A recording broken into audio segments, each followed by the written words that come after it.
sayın belediye başkanlarım, Yörük Türkmen derneklerinin, federasyonların, konfederasyonlarımızın değerli başkan ve yönetim kurulu üyeleri, sevgili Çeltikli Yörük kardeşlerim, temeli hak ve adalete dayalı, bedeni inanç ve imanla yükselen, harcı 80 milyon vatan evladının kardeşliğiyle yoğrulan, ruhu 1000 yıllık şanlı tarihimize altın sayfalar yazdıran şanlı ecdadımın ruhunu temsil eden, hedefi Adriyatik'ten Çin Seddi'ne kadar bu coğrafyada yaşayan Yörük Türkmen Türklerin birlik, beraberlik, kardeşliğini pekiştirmek için kurulmuş olan dernek, federasyon ve konfederasyonlarımız adına sizleri selamların en güzeli, selamların en ulvisi, selamların en yücesi olan Allah'ın selamıyla selamlıyorum. Merhaba, merhaba, merhaba. Şölenimiz hayırlı olsun, mübarek olsun, hayırlara vesile olsun inşallah.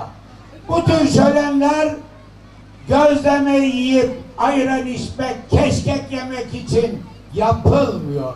Bunların altında yatan, bu cennet vatanı bizlere emanet eden o şanlı ecdadımızı anma şölenleridir. Şenlik değil bu. Şenlik 3-5 kişiyle, 10 kişiyle olur.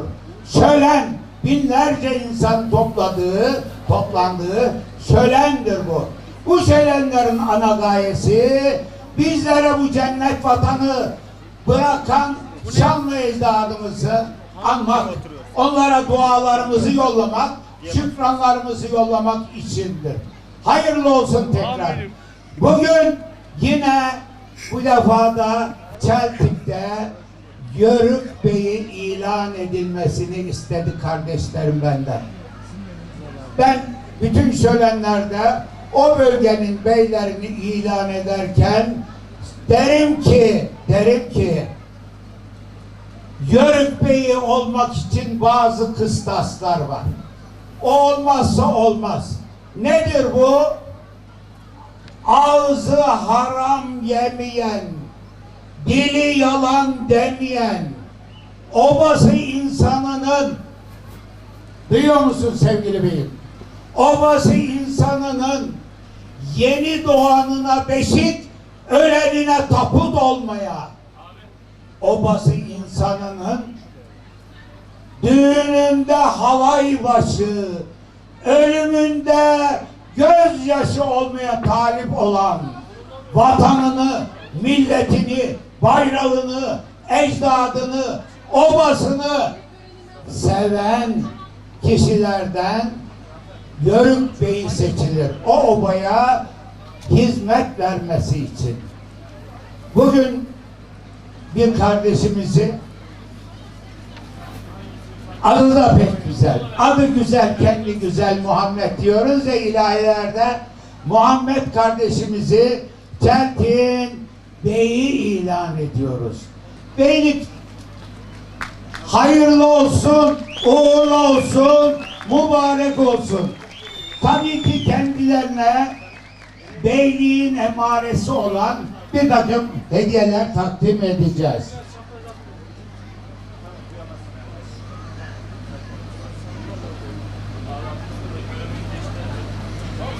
Beylikte ilk iş bu gördüğünüz kumaş takılır omuzlara. Niye takılır? Bunun anlamını ben bütün televizyon programlarında, şölenlerde hep anlatıyorum. Çeltik'e ilk geliyorum, ilk defa sizlere de anlatayım.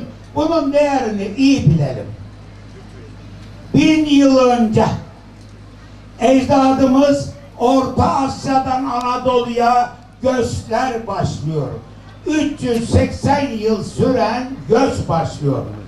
Bu göçlerde önce gelenler, sonra gelenleri tanıyabilmeleri için bir parola yapalım isteniyor. Durum Orta Asya'ya Aksakallar Meclisi'ne haberdar ediliyor. Aksakallar toplanıyor. O anda gökte yaz yağmuru yağıyor. Yağmur diniyor. Gökte bir aleyhim sema. Semadaki alem, yani gök kuşağı oluşuyor. Yaşlı dedelerimizden birisi diyor ki ben buldum. Ta uzaktan o renklerden tanıyabildiğimize göre gökkuşağını bu renklerden kumaşlar yapacağız. O kumaşları çıkan kervanların omuzlarına takacağız ve uzaktan birbirlerini tanımış olsunlar. O zamanlar dürbün yok, ateşli silah henüz çıkmamışlar. Ve nihayeti yapıyorlar. Hoca efendi geliyor, ilk kervanın başına takıyor. Takarken duasını yapıyor. Diyor ki, unutma, Anadolu'ya vardın, toprağını aldın, üzerine al bayrağımızı dikeceksin, unutma.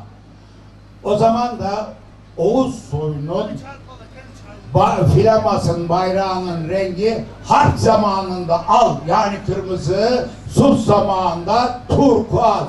Türk'ün diğer bir rengi de turkuaz, onun için. Bunun yanında beyaz renk var. Beyaz renk Türk'ün temizliğini, sadeliğini, berraklığının ifadesi. Onun yanında yeşil renk. O bayrak altında tertemiz inançlarımızı, İslam'ı yaşayacaksın.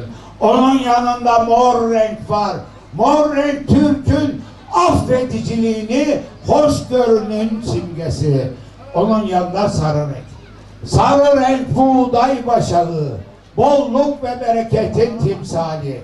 Ben beyimize bu keyfiyeyi takarken diyorum ki Cenab-ı Allah sarı rengin bolluk ve bereketini buraya gelmiş bulunan bütün kardeşlerimin evlerine, hanelerine, Çeltik'in, yetmedi Konya'nın, yine yetmedi 81 il. 81 ile bereket olur da Adriyatik'ten Çin Seddi'ne kadar bu coğrafyada yaşayan 300 milyon Türk'ün evlerine, hanelerine aynı bereket versin Cenab-ı Allah diyor. Saygıyla, sevgiyle takıyor.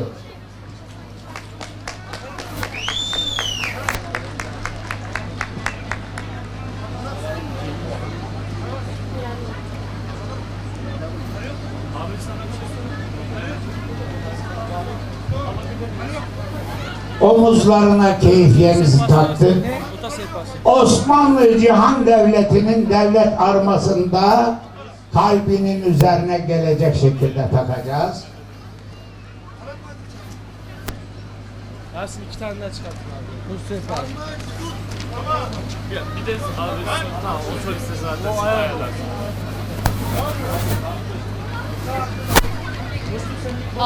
Beyimize kalpağını takacağız. Kalpak nedir?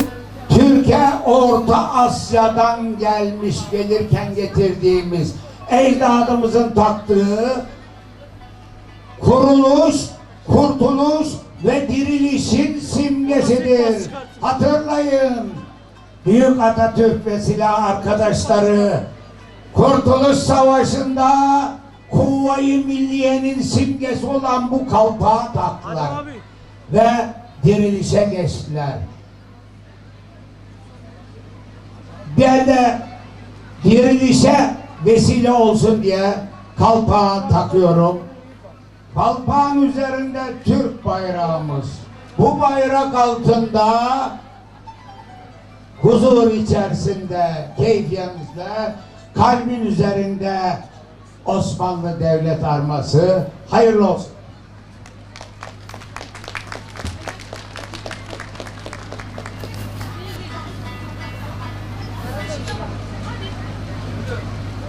Sıra geldi bayrağımıza.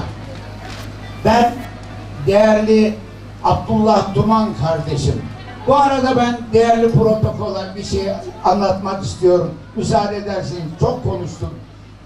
Ama anlatmadan geçemeyeceğim. Bundan 30-35 yıl önce. Niye bunu anlatıyorum? Değerli kardeşlerim, konuşmacılar çıktılar. Çağın ateşini yakan adam dediler. Abdullah kardeşim için dediler. Evet, doğrudur. Canlı şahidi benim. Yaklaşık 25-30 sene önce Eskişehir'de, ben aslen Söğütlüyüm ama Eskişehir'de ikamet ediyorum. O bölgenin Yörük Bey'i seçimi yapıldı. Beni bey ilan ettiler. Ama o bey ilan edildiğinde ta Antalya'dan Eskişehir'e gelip Abdullah Duman kardeşim, yanında da kim var biliyor musunuz? O zamanın başbakanı Çiller Hanım var, Çiller Hanım. O da Yörük kızıydı. Mert insan. Evet, söylenime şeref verdiler. Ben de Abdullah kardeşimin her söyleninde bulunmak mecburiyetinde hissederim. Buraya davet eden kendileri, daveti için teşekkür ediyorum. O çağın ateşini yakan insan boşuna söylenmemiş. Alnından öpülecek insan, yaşça çok büyüğüm. Huzurlarınızda müsaade ederseniz, Yörük Türkmen davasına Türkiye'de ilk derneği kurdu. Sonra Afyon, sonra Eskişehir'de biz kurduk. Bize ön ayak oldu. Bize güç kuvvet verdi. Bu davanın yalın kılıç koşturanlarından kendisi. Allah kendilerinden razı olsun. Öpmek istiyorum huzurlarınızda alnımla.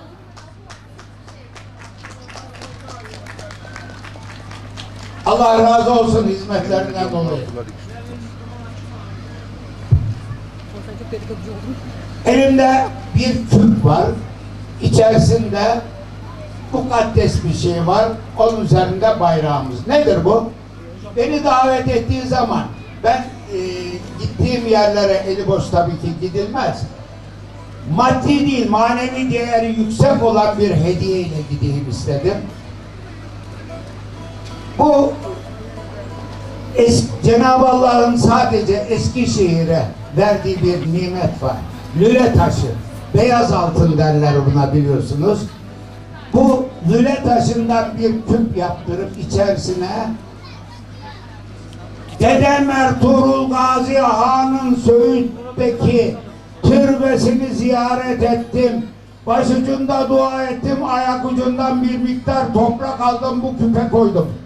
Oradan bacana Dursun Fakı Hazretlerine Küre'ye gittim. Aynı merasimi orada da yaptım. Oradan da bir toprak aldım, bir miktar buraya koydum. Osmanlı Cihan Devleti'nin kurucu manevi mimarı Bilecik'te Şeyh Edebali'ye gittim. Onun da ayak ucundan toprak aldım, baş ucunda Fatiha'mı yolladım.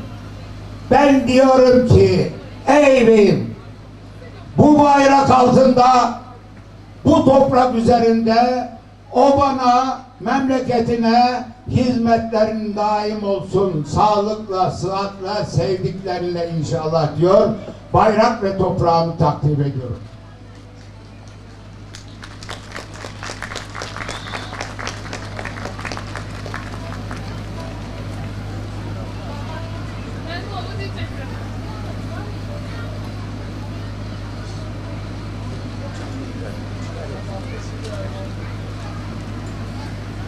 Ben, beyimiz herhalde bir teşekkür konuşması yapacak ama bu arada değerli belediye başkanlarıma da keyfiyelerini, kalpaklarını takdim etmek istiyorum.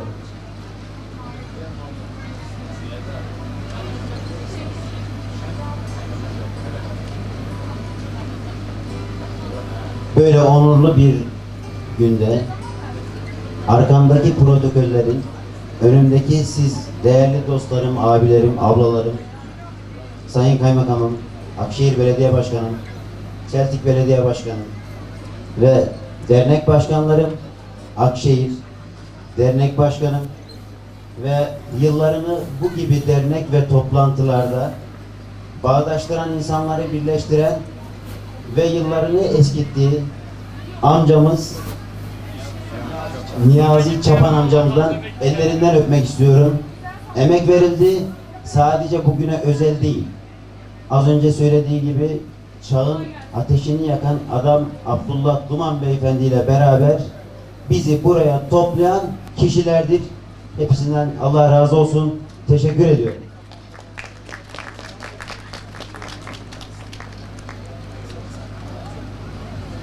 Değerli kaymakamım, beylik merasimimiz bitti. Sizi de ikinci bey olarak buraya alalım. Siz bizim devamlı beyimizsiniz, bir kaymakam. Memleketimizin mülki amirisiniz. Size de kuruluş, kurtuluş ve dirilişin simgesi kalpağımı takdim ediyorum.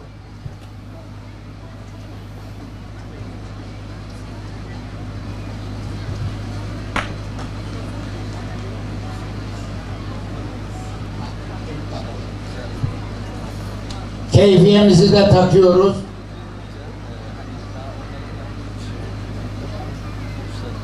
Bu defa Osmanlı Devlet Arması'nın yanında Diriliş dizisinde devamlı izlersiniz. İyi diye okuyorlar da kayı boyunun simgesi.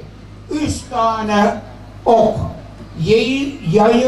Yaygınlaştırılmış bir yay, gerilmiş bir yay, ucuna ok takılmış.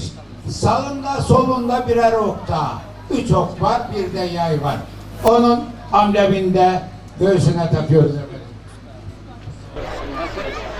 Değerli arkadaşlarım, değerli misafirler, kalpakları taktık, takamadığımız bir kardeşimiz kaldı. Onu da arabada var. Şimdi onu da halledeceğiz. Biliyorsunuz kalpak bize Orta Asya'dan geldi. Al kalpak, delikanlıları, Oğuz'un delikanlıları, bekar olanlar takar. Ak kalpak, Oğuz anaları takar. Kara kalpağı işte böyle Yağız Osmanlı beyleri takar. Burada hanım kızım var. Bu hanım kızımıza da bir tane al kalpağı takıyorum.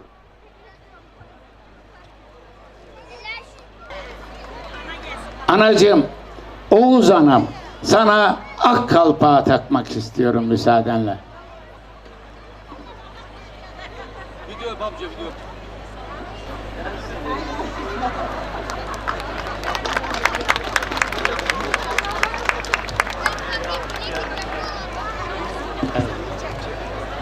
Sanırım Sayın Kaymakamım, Sayın Belediye Başkanım, diğer arkadaşlarım herhalde tamamladık. Ben sizleri burada tuttum. Özür diliyorum. Değerli kardeşlerim, sizlere güzel şölenler temenni ediyorum. Cenab-ı Allah'a emanet ediyorum. Hoş kalın, hoşça kalın efendim.